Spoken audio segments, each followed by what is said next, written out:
நெஞ்சம் என்னும் கூடு அதில் நெருப்பு வைத்ததாறு, துன்பம் வந்த போதும் அதை துடைப்பதிங்கு யாரு?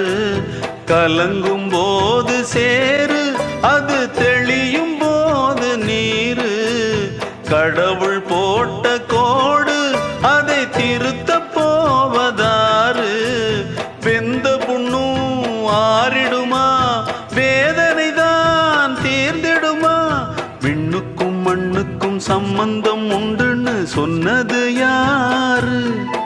அது மன்னவன் பேரு.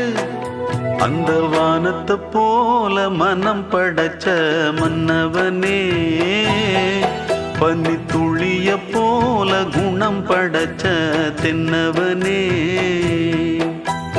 மஞ்சள்